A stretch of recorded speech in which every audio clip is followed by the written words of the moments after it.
I think kind of the resounding social acceptance is that like you come to couples therapy when things are fucked up, when we're on the edge of a divorce, when we are living separately, when someone has cheated, right? I still accept and understand when you come to me in crisis, that happens, right? But it's like, let's form healthy habits before we have to unravel years of traumatic experiences and miscommunication, and because it's all about awareness, right? You need to be aware of your own shit and the shit you're bringing into a relationship in order to kind of have couples therapy be effective. And so that's what that individual therapy does, is just making you aware of what you're bringing into it. Different people have different levels of cheating. And that's something that I think is also like a little bit of a misconception, something you need to know about your partner, right? You have to be willing to put in the effort to fix it. And I don't think anything is unfixable. I don't. Infidelity, I don't know, financial things, resentment, I don't think that's unfixable. But I think you both have to be willing to put in the effort, even when you have shitty sessions and you talk about really hard things and you leave even more mad at the other person, right? That's part of it. I think that's what's disheartening and frustrating for a lot of couples that come to me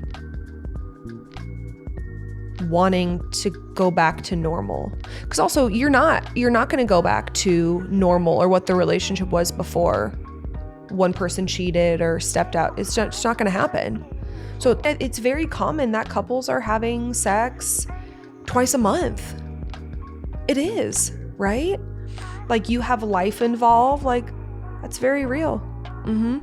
But if couples come to me and they say like, we're not connecting physically, I always then go back to checking on their emotional intimacy.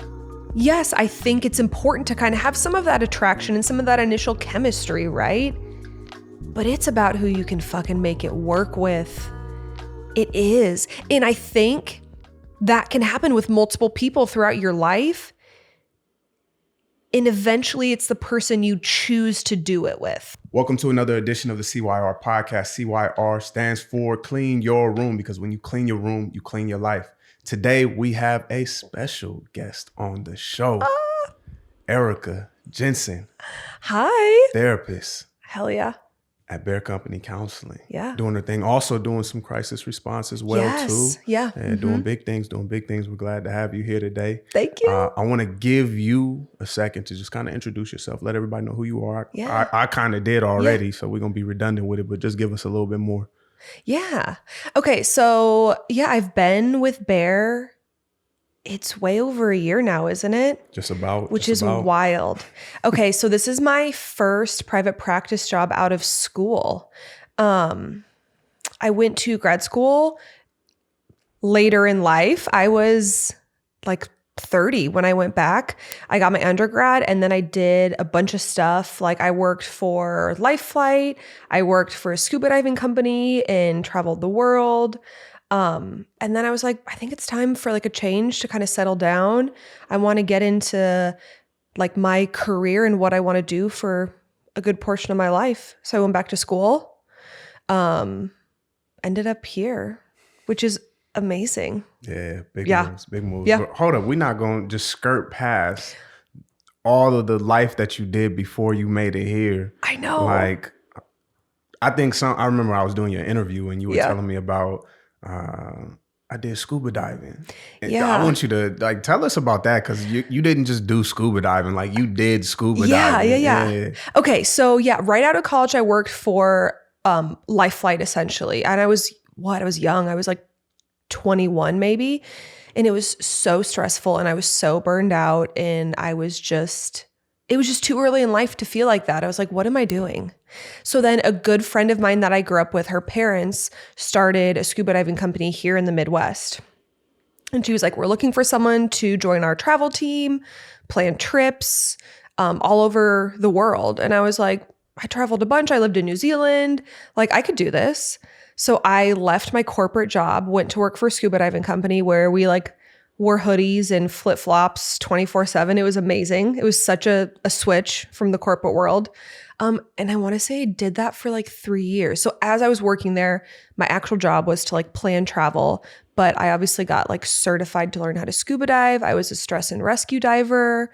I went diving in Fiji. I went diving in the Bahamas. I dove all over Mexico. Like it was the coolest thing ever.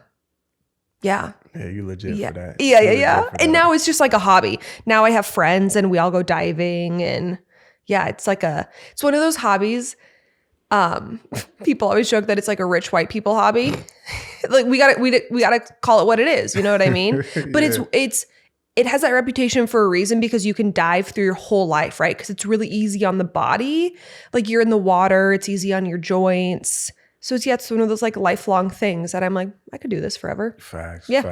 You also mentioned living in New Zealand. Yeah. That's something that a lot of people are not doing, but I bet that was an awesome experience. Can you tell us a little bit about that too? Yeah. So I took 5 years to finish college. It definitely was it was a victory lap that I took. And in my last year, I was like, you know what?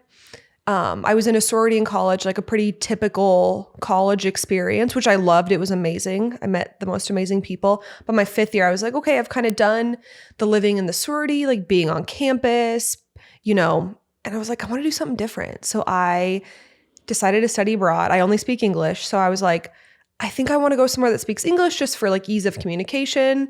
And it ended up being like Australia or New Zealand. And I'm definitely like an outdoorsy person. I like to hike. I like to go biking. And yeah, New Zealand was just the easy choice. So I packed my shit and moved 17 hours across the world. That's wild, yeah. Yeah, you really can't get further. Like New Zealand is right above Antarctica, I think. Yeah. What were like some of the biggest like cultural differences that you noticed between here and New Zealand? Life moves a lot slower. Like it's just slower. The US, there's this like kind of false sense of urgency and like a hustle culture, which I think is great in some ways. That's why like a lot of people come here and are like self-made. That's the great thing about the US. But it's just a different speed there. It's amazing. Businesses close whenever they want. You know what I mean? It'll be like, sorry, a sign says like close at 3 today, beautiful weather. Like that's like the epitome of New Zealand. It's like, yeah, it's slow. It's beautiful. Everywhere you look, it's like a National Geographic magazine. Nice. Their mental health is probably doing a lot better than ours over here. It is. And for reasons, they're spending time outside. They're moving slower. Things are, just less commercial there in the best way. Yeah. Mm-hmm. I want to kind of sidetrack on that note that you just made. Like, can you talk a little bit about that? Like, because I think that's something that we see a lot. We see a lot here in America, like you said, like the hustle culture, constantly going, constantly grinding, which I think has its space. Yeah. But when it's constantly like that, I truly believe that it is a detriment to our own health, physically, mentally, emotionally, spiritually, all of that. And then just being in a place where they value the holistic health. Yeah. You know what I mean? Yeah. Can you talk a little bit more on that? Yeah. So I think it's funny you say that, because I think like the hustle culture, I mean, you know this, I've had 3 jobs my whole life, right? Through grad school, everything. And now is the first time in life where I'm like slowing down. And yes, I technically still have 2 jobs right now. I do crisis work on the side here. But yeah, I'm like, I need to slow down a little bit, right? So yeah, kind of how they prioritize health is like when they go on like holiday or whatever, like they take time off all the time, right? And it's not, for example, I remember like applying for like classes and talking to people at the school, and I would email them and expect a response like the next day. And I'd get a response like 7 business days later, and they'd be like, so sorry, like we were out like at the beach with my family. And I was like, the fuck is this like how you run this place? And it is. And it's still okay. But yeah, this hustle culture that we talk about, right? So like we're constantly going, having 3 jobs, making this money, blah, blah, blah. But like, for what? That's the question. For what? Like, I was constantly exhausted. My friends and family, you know what I mean? They're like, God, you just never sit down like in one place and just fucking chill. Yeah. And you do that there. It's just slower. Like, for example, I remember where I lived, my friends and my roommates and I would walk through these stunning botanical gardens to the grocery store. And it was so charming. Then you had your little grocery cart, right? You would walk your grocery cart back home, and then they would drive through the town and come pick it up the next day. Okay. Like, it was like so quaint and like trusting. Yeah. Your experience there, is that what ultimately led you to wanting to get into the mental health field, or like, was that a beginning catalyst for you, or like? You know, it's interesting you say that. I guess kind of as, yeah, I never really thought of it. So before I moved to New Zealand, I had like a full like breakdown switch, like panic attacks 2-3 times a day, heart rate like never dropped below 140. Okay. I remember I was like signing the papers to go live abroad, right? And I looked at this lady and I just like immediately was like, oh, I'm having a panic attack. And I went to the bathroom in this corporate office and just sat on the floor for like 15 minutes. I just like couldn't get it together. And I think it was the culmination of a lot of things. I think it was like, when it comes to social norms, like no one in my space was moving abroad. They were going to med school. They were doing all these things. And I was like packing my shit to move across the world, right? To slow down. I was moving away from my family, which I was born and raised here in Omaha, right? I was moving away from my support system. And so as all this was happening, I told my mom, I was like, something's wrong. Like, I have to get help. And that was the first time I went to therapy. And I come from like a very progressive family, and that was widely accepted. And my mom didn't think twice, right? She was like, all right, dope. We'll get you a therapist. We're going to get you in. So yeah, I would say moving to New Zealand was kind of when like biology and environment crossed, in where I like was pretty close to non-functional when it came to anxiety and panic attacks. Mm-hmm. Before that, had you known about your anxiety, or? Yeah. Yes, I had. The very first time I ever had a panic attack, I was in a scary movie with a childhood friend of mine, Kayla. And I remember like turning and looking at her and being like, I can't breathe. Like, we have to leave. And so we left. And this friend of mine was amazing. She's like, okay, great, let's leave. I think we went to Chili's or Applebee's. Like, you know, those things you do in high school where you're like, this is a crazy night out. Yeah. We're going to get appetizers at Applebee's. That's what we did. So I had an idea, and it showed up in those ways. Or like before I would, I was on like a dance team. Before we would perform, I would just black out, right? Or before I ran competitive track, like I would, no one would be home. Lights on, no one home. So like those, it was more of like a panic disorder than anything in that, at that time in like my high school space. Mm-hmm. Yeah. So I knew, I was wired differently because no one else around me was experiencing this. But yeah, I didn't really know what it was. Got you. And so then that event before you went and studied abroad, that mm-hmm. that was like the light bulb, like, okay, we got to do something different here. Got locked in with therapy. Yeah. Then what? Like, what was the experience of therapy like for you? Okay, so the problem was I got locked in with therapy for like a couple months before I left, right? Mm-hmm. So it was definitely helpful. It was like an introduction, but I was in such a fight or flight mode. I wasn't really able to take in therapy. And I think that's important when we kind of think of a holistic picture here of like, we have to get like my clients, right, to a baseline enough where their body is calm enough to be able to actively participate in therapy and not be in that fight or flight mode. So I was not able to do that at the time. So I moved to New Zealand. I ended up getting on medication for the first time in my life, like a solid SSRI and a sleeping pill. the most beautiful cocktail I've ever experienced, right? Like I finally was able to get to a point where I was functional enough. I was getting sleep. That's so important. I was spending time outside with people I loved. Then I was able to like lower my body speed enough to like, okay, I came back home eventually, got locked in with a therapist that I've been with for almost 10 years now. Hey. I was going to say, I'm trying to do the math. Yeah. I'm about to turn 32. So yeah. You're young, man. Yeah. Shout out to Dr. Hart. She's the best. Shout out. Yeah. Facts. Yeah. I think this is so good. You brought up a really good point of just like being able to be at a place where you're able to receive the therapy that you're getting. I think a lot of people will come into offices like yours and mine, and they're like, I need help, fix me. But they're not even at a baseline where they can receive, they can receive the treatment or receive the techniques or even be able to apply the things outside of the room. Yeah. I'm curious, can you talk a little bit more about that and like what your experience has been with that on the clinician side of things? Yeah. So, first and foremost, and I tell all my clients this, right? Like I don't ever want anyone to think I'm pushing meds on them. If I could manage my mental health without meds, fuck yeah, I'd be the first one to do it. That's just not an option for me. Like chemically, biologically, I have mental health issues on both sides of my family.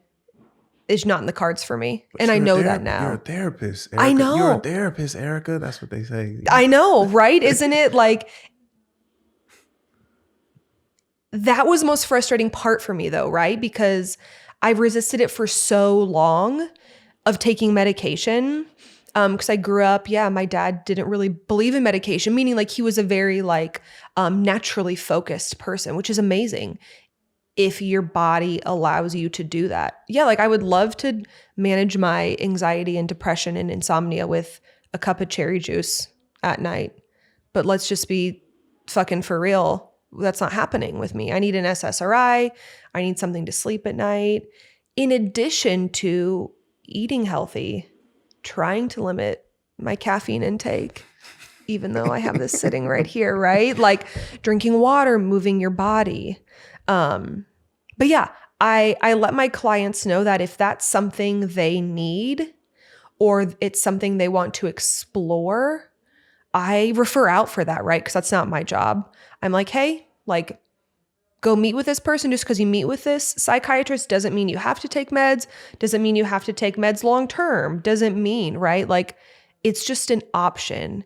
And if you have been operating at that like high speed and you're not able to settle your mind enough to really take in therapy and use some of these mindfulness techniques, right? Like if I'm telling someone to like, you know, we're picturing your favorite place and you're sitting in the sand and you're feeling the sand, right? If they're not even able to do that with me, that technique is fucking worthless, right? Yeah. So really, and I think this goes for anybody who's thinking about getting into therapy, whether you're open to taking meds or not. Yeah. Coming to therapy, like you have to be in a place where you are ready to do the work and you are able to do the work. The therapist can't do the work for you. And I think that's a misconception that a lot of people have. They're like, I'm in therapy. I need you to fix me.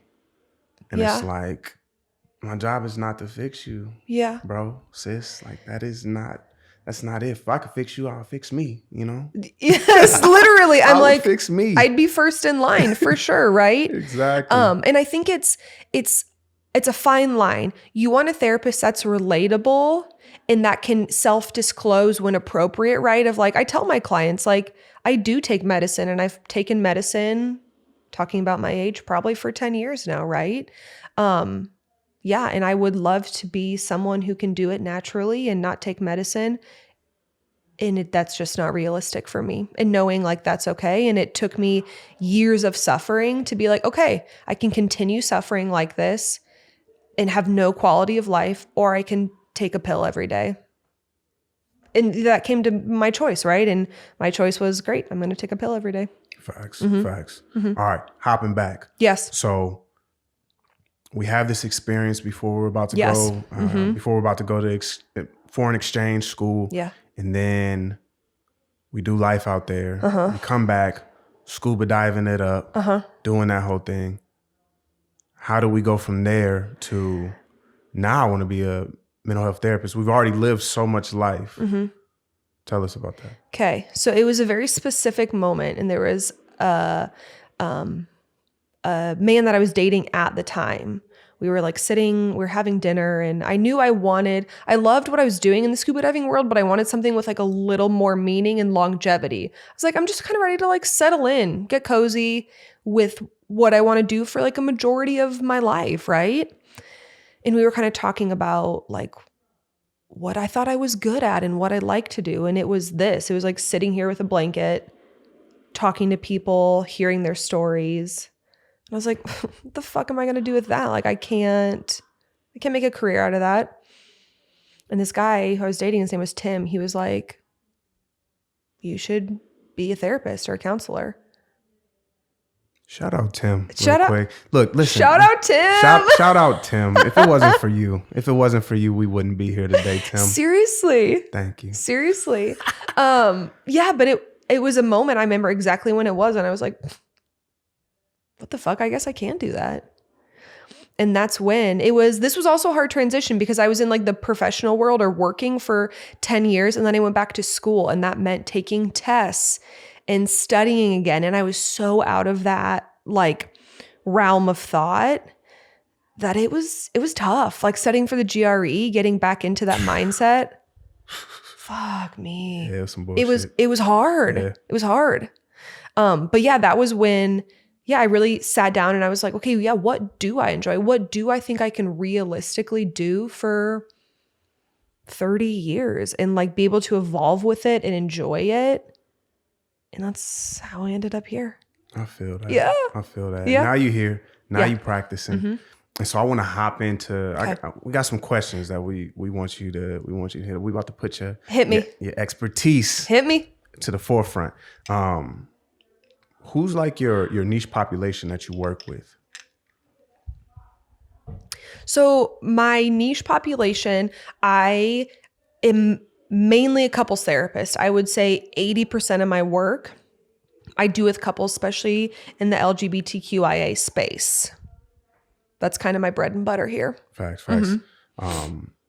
What skills or traits do you believe you offer in that space that really, you know what I'm saying, that really makes you like this is the group that I feel like I have the most impact with? Yeah. Okay, so I knew I wanted to be a couples therapist pretty early on because I believe in the experience that I've had in life have led me to be like, what am I without the people I love, partners that support you, partners that like build you up? I believe life is about those connections and those relationships, right? So that's kind of how I settled on couples. And I guess really specifically kind of working with people in the queer space. That's just, I've been around folks like that my whole life. Those are people I love. Those are people that love me. That's just kind of like who my circle is. And I also feel like when it comes to couples therapy, now I know it's moving in the right direction now, but couples therapy was like very, like heteronormative, right? Like it was focused on like a man and a woman in the roles that men and women play in relationships. Kind of going off on a little side tangent here, something I'm currently studying right now to kind of further my education. I'm in Gottman training. So the Gottman Institute, it's a husband and a wife, and together they have kind of created this the school of thought essentially, right? And it's specifically for couples.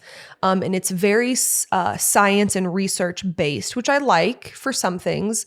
But yeah, even that is like very heteronormative, right? So it talks about like, you know, the role that the man plays, the woman plays, and kind of doing research on that.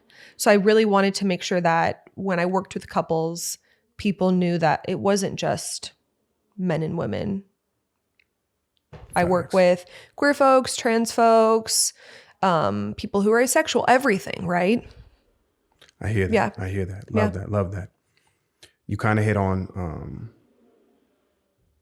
slightly some misconceptions that people have about couples therapy, but can you talk a little bit more about some other misconceptions that people might have about couples therapy? Yeah, I think kind of the resounding social acceptance is that like you come to couples therapy when things are fucked up, when we're on the edge of a divorce, when we are living separately, when someone has cheated, right?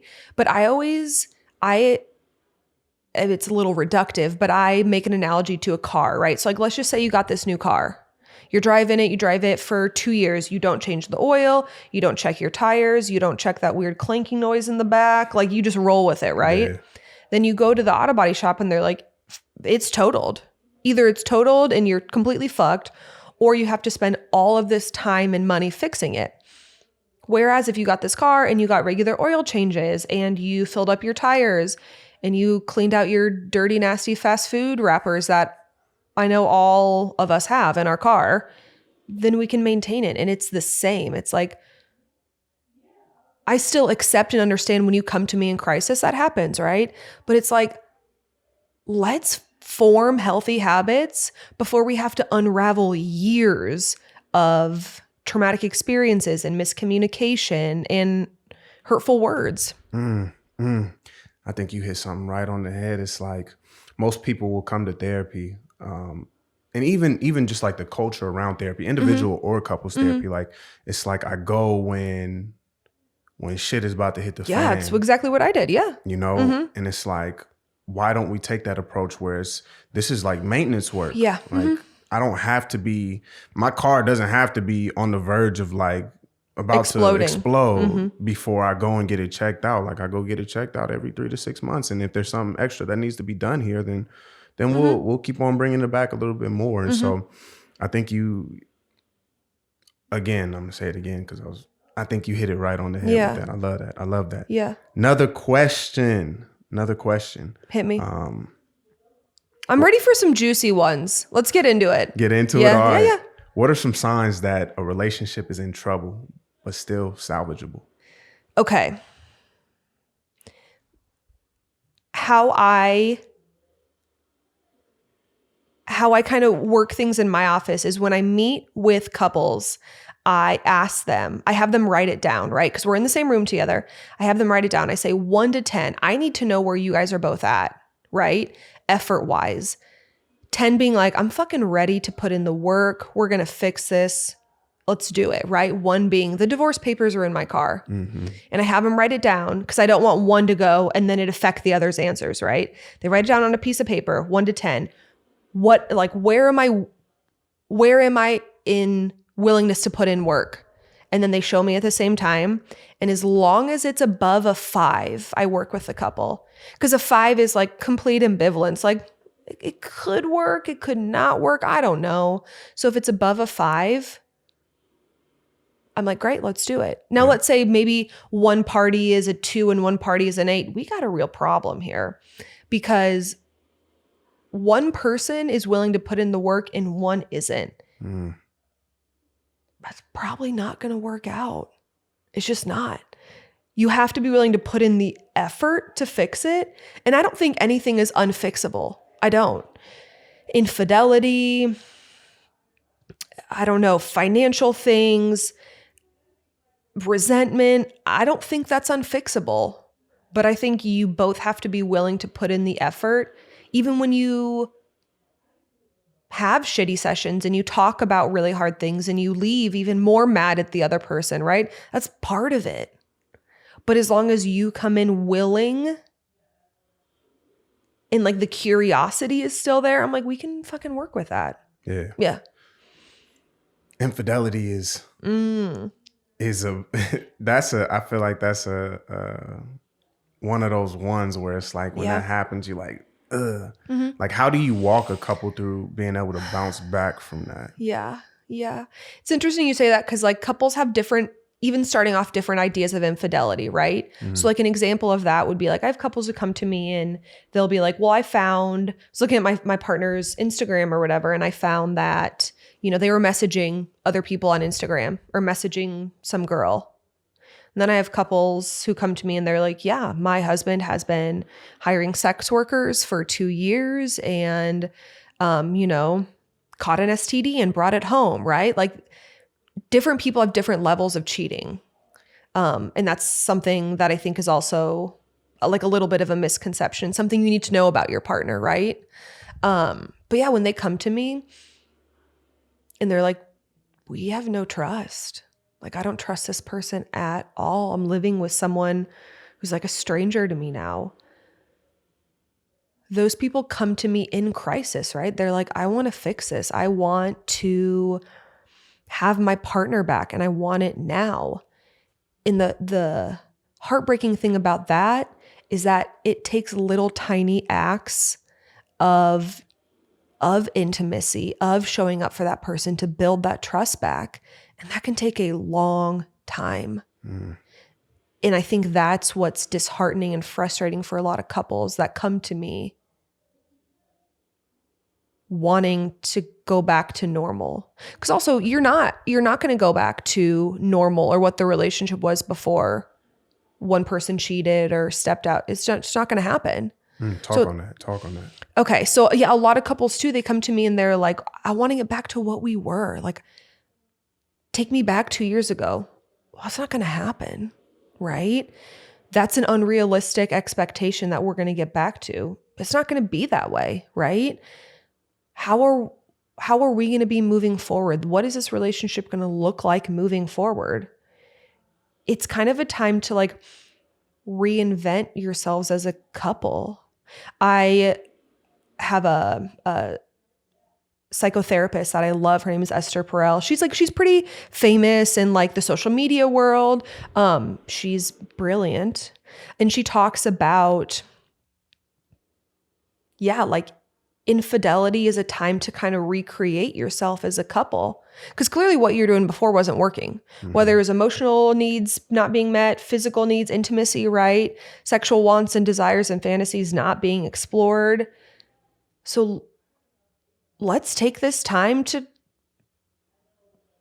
make things look different moving forward. Not start from scratch, right? That's not going to happen either.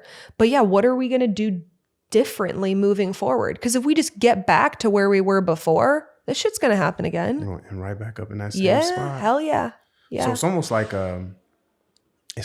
a grieving process. Like you're grieving what it was. And now we're having to create this new normal in our relationship.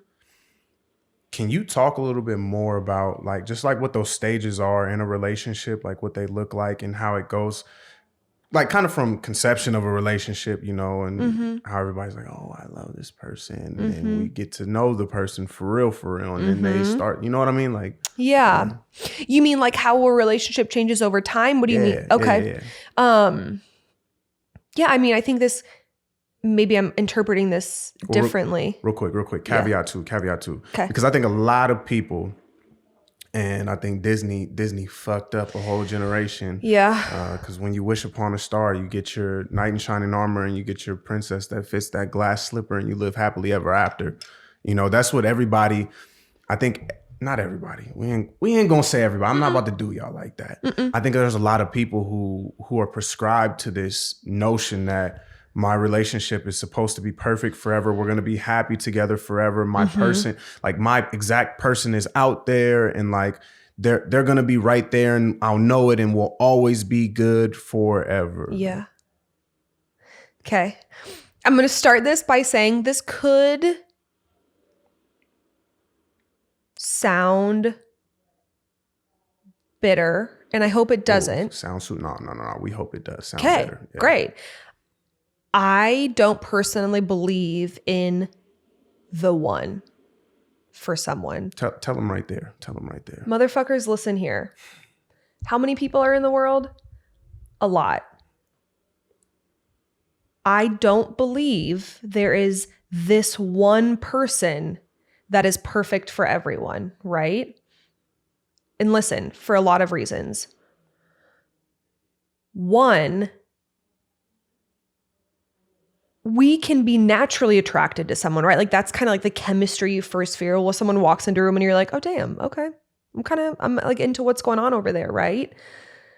But you can feel that with a lot of people, 100%.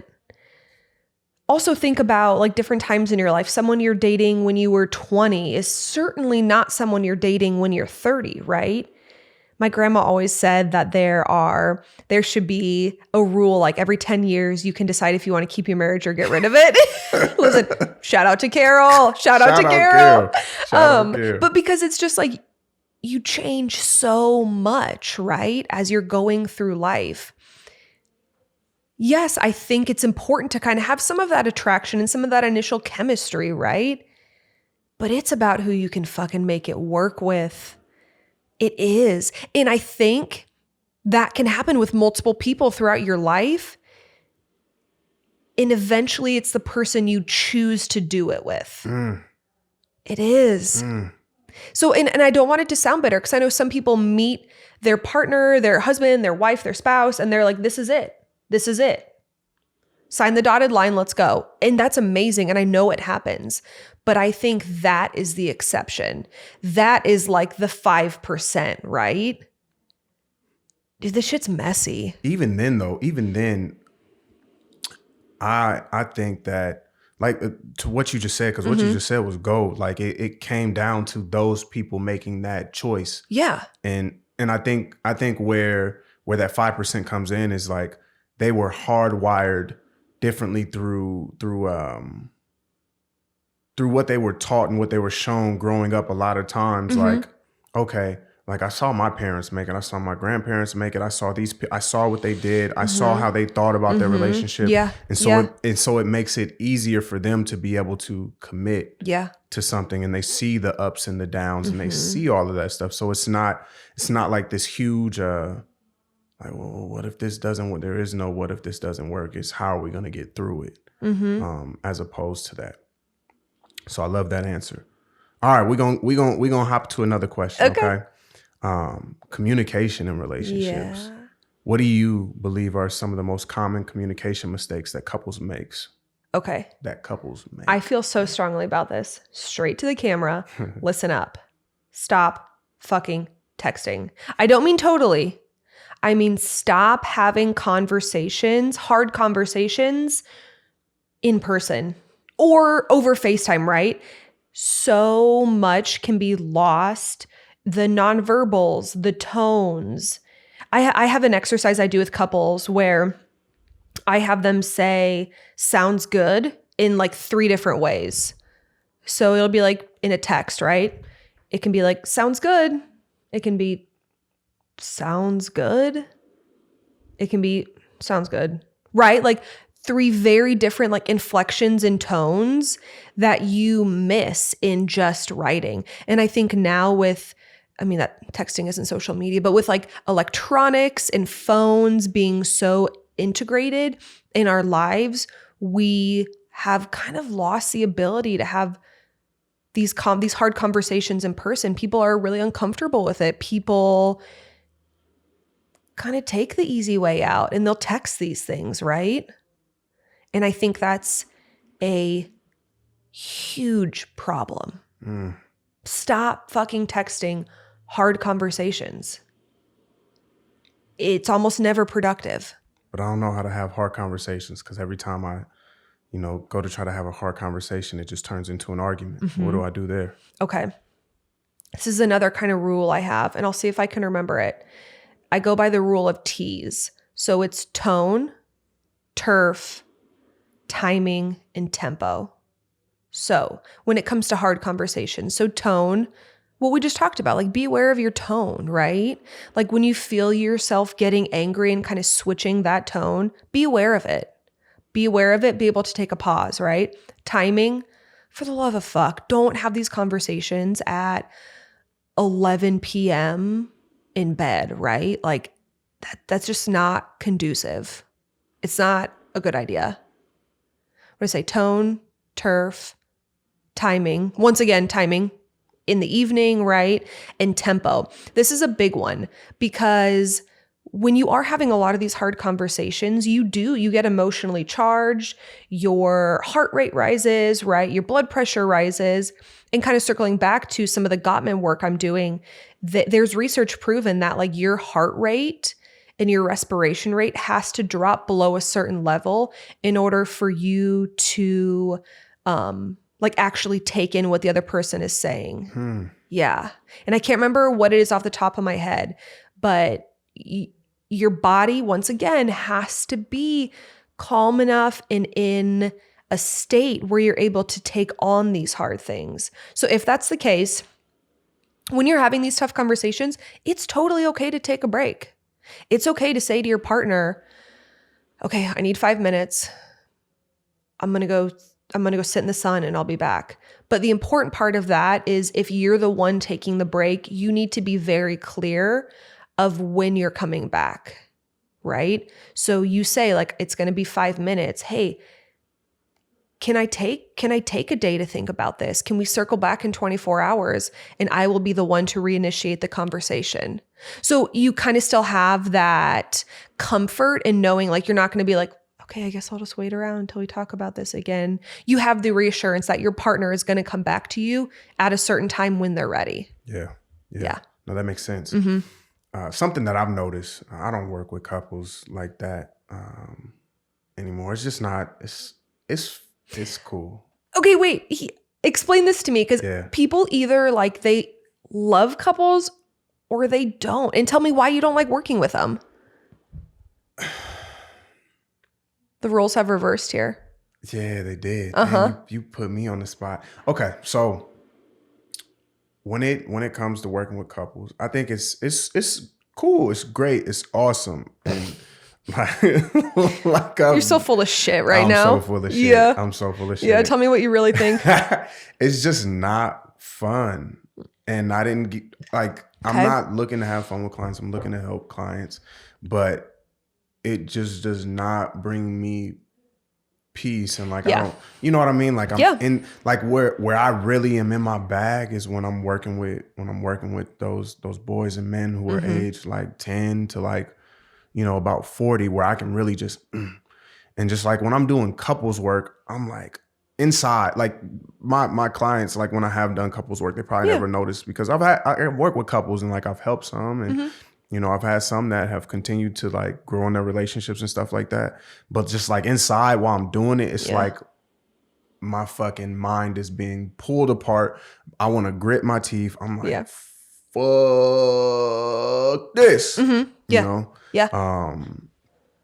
And I know that like there's people that I know with other populations and client bases, like people feel that way about other types. For me, like it's just like couples work. I'm like, if I'm down and out, I'll pick up a couple or two. You know, if I'm down and out, I'll open it up to some couples. But if I don't have to see couples, I'm like, I'm good. Actually, if I had to, and I sometimes tell my clients this, like if I have individual clients and they're like, hey, can I bring my partner in here for 1 or 2 sessions? 1 or 2 sessions is perfect. Yeah. Ongoing couples therapy for me, I'm like, oh no, I can't do that. I can't do that. Yeah, that's that for me. I was gonna ask you something. It was profound. It was prolific, but I don't remember what it was anymore. I don't remember what it was. That's how our ADHD brain bouncing back and forth. I promise you. So we're just gonna hit the next question. We're gonna hit the next question.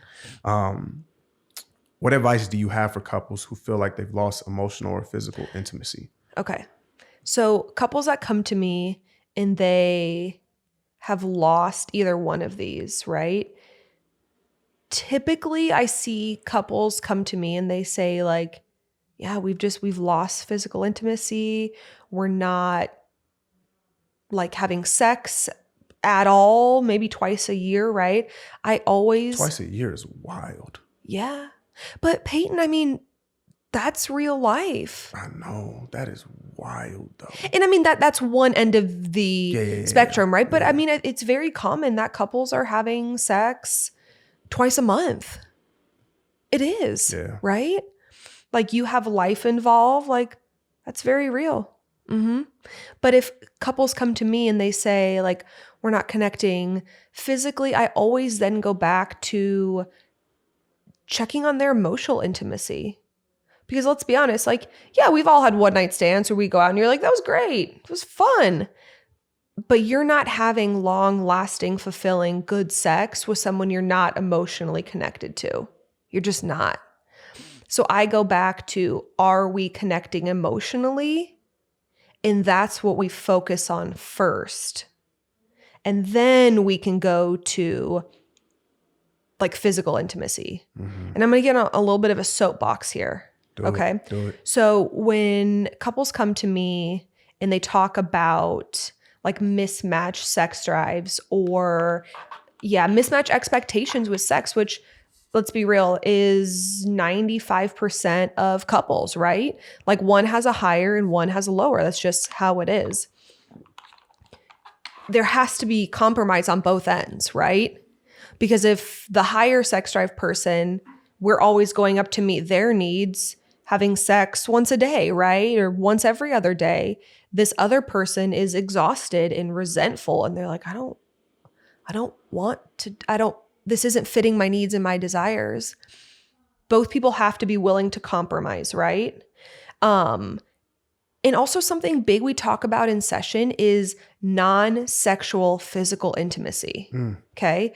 So this can be giving like just a massage at the end of the day. This can be showering together after a long day, right? Like it doesn't always have to end in sex, right? Like I always ask couples who've been together for a while, I'm like, when was the last time you guys just made out? Just to make out.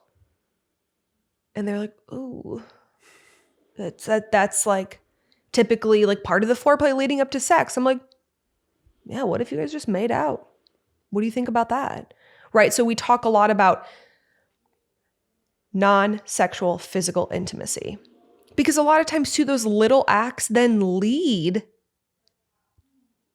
to a higher desire to have sex with your partner. Yeah. You hit on it, but I want you to dig a little more and tell us a little bit more about it. Like, how do you restore emotional connection when it's been broken? Because I think that's something that I know even working with individuals, like even having an understanding of emotional connection with ourselves is something that we could struggle with. So how do you then navigate building emotional connection between two people? So a lot of times kind of long-term partnerships can almost seem like, God, I don't want to say a business, right? But it is sometimes it feels like, okay, great, I'm going to get the groceries, you get the kids, fuck, we got to wash the car, we got to go see my mother-in-law, I hate that bitch, right? So it's like, let's keep it a buck. Yeah. Sorry, it's true. It can feel a little bit like a business transaction. And a lot of times, the more you're with someone, you kind of lose those like more intimate questions that you find yourself wanting to ask when you start dating. Questions like, what do you want to do when you retire? How do you like to spend your weekends? What's your favorite coffee shop, right? Just these like curious questions that you typically ask more when you're getting to know someone, that you kind of lose. So we have, I have something I use in session and it's called a connection deck. And I wish I had it with me. But this connection deck, and you can find them online, that you can order them. You can literally type in ChatGPT and get these questions for free. But it's like, what are some questions that you can ask your partner that require some like deep and intimate thought, right? Things like maybe, you come home on a Friday night and you ask your partner like, babe, what was the hardest part of your week today? Right? Questions that make someone think a little bit. It's things like that, right? It's things that are more than kind of the business transactions. And sometimes people are like, I don't even know what to ask. And I'm like, that's great. Let me help you. Let me give you kind of a template of things to ask, right? That's when these question decks come in. That's when ChatGPT comes in. That's when listening to podcasts comes in. Getting some more of those ideas, of those like deeper thought, intimate questions to ask.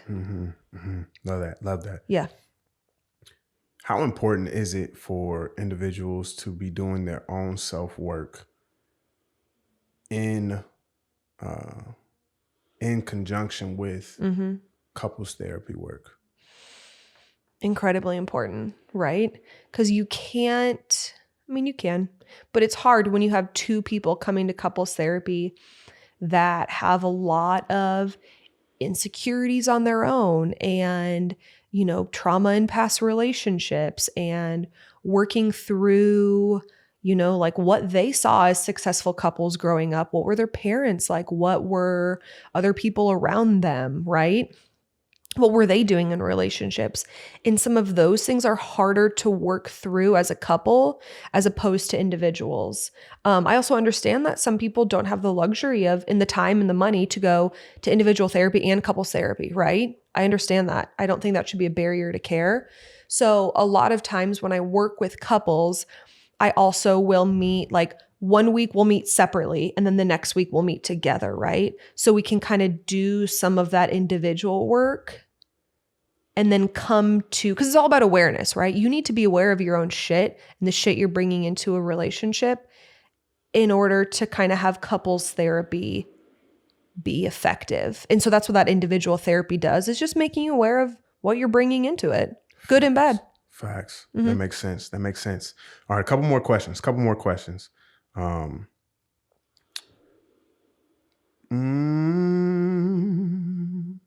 What's your advice for long-term couples who feel like they become more like roommates than romantic partners? I think I'm going to circle back to that, a little bit of that emotional intimacy, right? It's really, really easy to get to the point where it's kind of a business relationship. And let me be clear, sometimes at some points in your life, that's just what needs to happen, right? There's no shame in that. That's okay, right? But I think a common excuse maybe is that, well, life is just really busy right now. Newsflash, life is only going to get busier. It does. Life is never going to slow down. Let's just be honest. So it's like, how do we make time in these busy lives? So like with couples, it's spending time alone without the kids. It's going on, I know this might seem like a luxury and might be unrealistic for some people, but like going on a date once a week where it's just the two of you. If that's too much, go every other week, every 3 weeks, right? Like whatever is realistic for you guys, but you do have to spend time kind of out of those roles of being parents, right? Of your job, right? Where it's just like, oh, I can just be with my partner and we can just be together. So scheduling that time just to be together. Definitely. Here we go. You ready for this? Yeah. When do you think it's time for a couple to accept that their relationship is not fixable? Because coming to couples therapy, we're hoping to fix our relationship. Yeah. Right? But is that always the case? No, I would say it's kind of split evenly, 50-50. I think a lot of couples come to me, and like I said, I don't think anything is unfixable. So a couple comes to me with a certain issue or like event that happened. I can't just look at you and be like, oh, this is fucked. This is not going to work, right? But I think a lot of times too, people come to therapy just kind of for permission almost to dissolve this relationship. Kind of like, I tried this, we did this, like, yeah, we're here, but things just aren't getting better. I don't feel the same anymore. Like, yeah. Or, right, that desire to work on it isn't there anymore. And it's just having someone say like, it's okay for this to not work out. That's okay. And then we can kind of work through that as well of like, what does this look like as we're transitioning out of like an intimate partnership, right? If they have kids, right? What does it look like to be co-parents? If they don't, okay, like are we moving out? Are you going to stay living together and, just not be romantically involved? I think once again, that's like a societal idea that like a relationship ending is a failure or something is lost. And yeah, it's heartbreaking. It's heartbreaking when relationships don't work out. But also, it doesn't have to work out. And that doesn't mean it wasn't amazing for the time it was and what it gave you and the experiences you had together.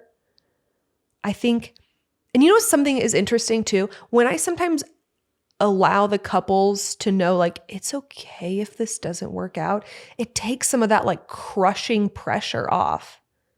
This pressure to be like, we fucking have to make this work and it's gonna work, blah, blah, blah. Sometimes like just relieving a little bit of that pressure, a little bit of that steam from the kettle loosens things up a bit, right? And then they're able to kind of do a little bit more work. Yeah. Definitely. Yeah. Definitely. We're getting close to time. Close to time. I had a whole bunch more questions that I wanted to ask, but I'm not going to. I'm a yapper. Yeah. No. You're not yapping. You're dropping some knowledge and some wisdom, and we appreciate that. Yeah. I want you to give like one or two tidbits that you can leave with the person that's watching this right now. Advice just in life, just in relationships. Oh gosh. They're just all the way around. Like, what's something that you could leave you right there? Yeah, okay. Beautiful you with. Okay.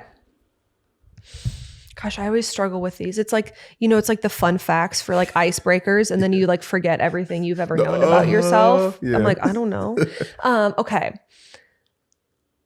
When it comes to couples therapy, go sooner rather than later. Go sooner rather than later. One of my favorite celebrity couples would be Dax Shepard and Kristen Bell. And they were very vocal about saying like when they got together and they knew it was going to be a long-term thing, they hit therapy within the first year because they wanted this to be a long-term thing. They wanted this to have longevity. And so they were like, we're going to be intentional about setting healthy habits and healthy communication early on, right? Number two, if we're kind of specifically talking about couples,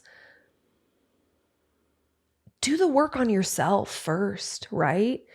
Like you can't come to couples therapy and be unaware of the baggage you bring and the bullshit you bring and the great things you bring to a relationship without figuring that out yourself first, right? That's just not possible. Maintaining individuality in a relationship is so important. I don't want you guys to do everything together. I don't think that's healthy. I want you guys to maintain individuality and then come together as a couple and it be amazing, right? So doing the individual work first and coming to couples therapy earlier, sooner rather than later. Love that. Yeah. Two things I got for you. Two things I got. Number one, if y'all want to book with Erica, down in the description, there's a thing that says book. We can get you locked in. She's a dope therapist, dope couples therapist, dope individual therapist too. Therapist. But if you're looking for couples work, she got you. She takes just about every insurance. So go ahead and lock in with that. Number two, can we just thank her for coming on the show and like, dog, you're a natural with the mic. I don't know. I was so nervous. We talked about this. I was like, Peyton, I don't really do social media. Peyton knows that. And so I'm like, fuck, I don't know. And he was like, no, like we're just going to sit down and chat. I was like, I can do that. Yeah. I could honestly see you with the mic in your office running a weekly podcast. Really? What? Listen, y'all, if y'all think that she should start her own podcast, go ahead and in the comments, let her know she needs to start it. Cause yeah, you were dropping some knowledge and it just flowed. Like it flowed. I couldn't tell you were nervous. You're not turning into a cherry. Like this was fun. That's what I'm saying. I liked it. So we're definitely going to have you back on. And when she does start her I'm not saying when she starts her podcast, we will be sure to plug into it. Hell yeah. Awesome. Thank you for having me. Yeah, that's all we got, y'all. Tune into another episode of the CYR podcast. We are out. That was smooth. How you feel?